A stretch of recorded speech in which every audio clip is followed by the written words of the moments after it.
Sir check bounce అయితే కనుక ఏం జరుగుతుంది?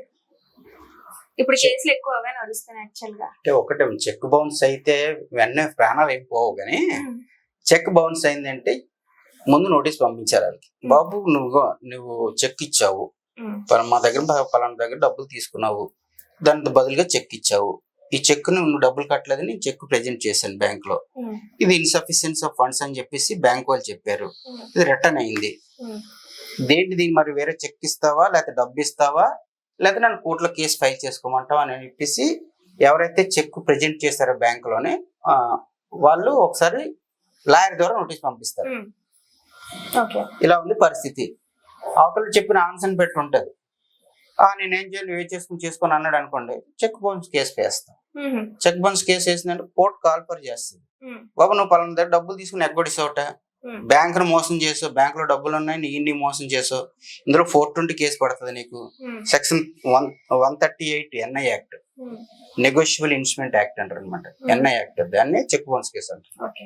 దీని ప్రకారంగా నీకు సెక్స్ వేయమంటావా లేకపోతే నువ్వు డబ్బులు కట్టేస్తావా, తీసుకున్నది నువ్వు తీసుకున్నది నిజమేనా కాదు ముందు అది ప్రూవ్ చేయాలి.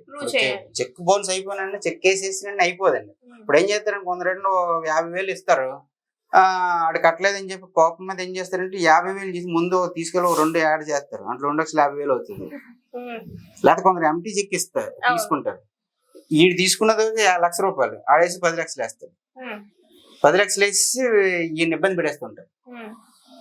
దాన్ని మనం ఛాలెంజ్ చేస్తూ వీడు ఎవరైతే చెక్ ఇచ్చాడో వాడు ఛాలెంజ్ చేస్తూ కోర్టులో నేను చెక్ ఇచ్చిన మాట వాస్తవనండి, కానీ నన్ను బెదిరించి ఈ విధంగా రాసుకున్నారు, కాకపోతే సైన్ అది చూసుకోండి, వేసిన డేట్ ఉంటది కదా, డేట్ మీకు చెకింగ్ లో తెలిసిపోతుంది.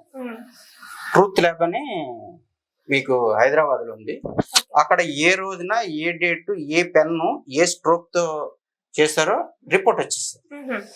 దాన్ని బట్టి అది నిజంగా చెక్కు ఇచ్చినోడిదే సంతకమా లేకపోతే ఈ డాక్యుమెంట్ రైటర్ చేత రాయించేస్తుంటారు వీళ్ళు. 420 డీల్ అసలు యాక్చువల్ గా చెక్ బౌన్ చేసిన వాళ్ళు ఎక్కువ మంది అంటారు, ఎందుకంటే ఇచ్చిన తక్కువ ఇస్తారు వాళ్ళకి, ఆ దగ్గర నుంచి డబ్బులు తీసేసుకొని కూడా ఒకసారి కేసేస్తారు.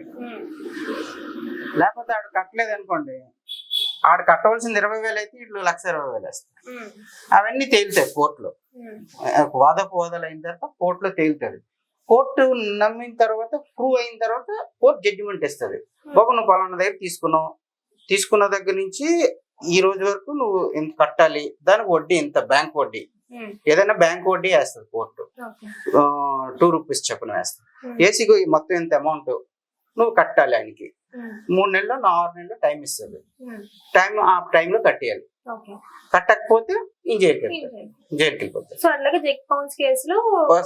లేదు నేను కట్టేస్తానన్నా కొంత టైం ఇవ్వని అడగడానికి ఇంకా అవకాశం ఉంటుంది, అడిగారు అనుకోండి టైం ఇస్తుంది కోర్టు, ఆ టైంలో డబ్బులు కేసు వీకిపోద్ది, వెంటనే కేసు వీకిపోతుంది. ఆ విధంగా చెక్ బౌన్స్ కేసెస్ ని మనం డీల్ చేయొచ్చు.